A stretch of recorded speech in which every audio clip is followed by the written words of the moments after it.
Bonjour à tous, nous sommes ici à la commission de régulation de l'énergie pour le lancement du comité de prospective de la Creux. J'ai le plaisir de donner la parole à Cédric Villani. Bonjour. Bonjour. Vous êtes, monsieur le député, président de l'Office parlementaire d'évaluation des choix scientifiques et technologiques. Comment allez-vous vous investir au sein de ce comité de prospective ? Pour moi, l'enjeu sera précisément de réaliser l'articulation entre ce comité de prospective et l'Office parlementaire scientifique.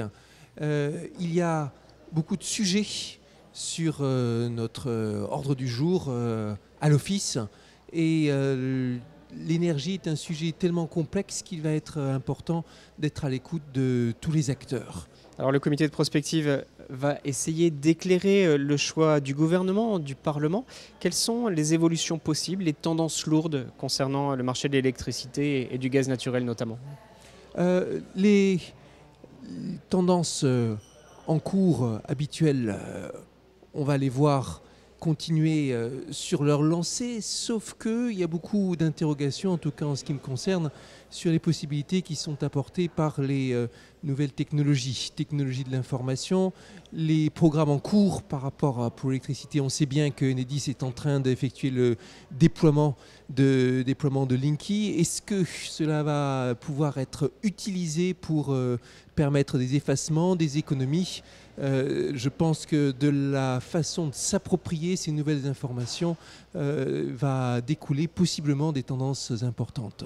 Alors vous évoquez en substance des tendances lourdes. Est-ce que la France a des atouts pour prendre la main sur ces changements ? Côté français, on sait bien qu'il y a une grande tradition de centralisation, une tradition d'acteurs qui sont dans leur domaine extrêmement respectés et qui ont su maintenir de la recherche et du développement de façon importante. L'exemple d'EDF est typique et c'est un atout qu'il va falloir valoriser, bien sûr. On est là, hein, vous le dites clairement, en réflexion sur les générations futures, sur 10 ans, sur 20 ans, sur 30 ans. 10 ans, 20 ans, 30 ans, le secteur de l'énergie n'a jamais été aussi compliqué parce que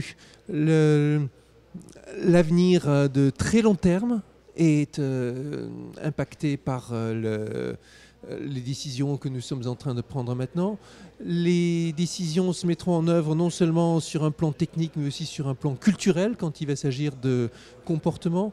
C'est très frappant de voir que sur certains sujets, nous sommes incapables collectivement de prendre les problèmes à bras-le-corps.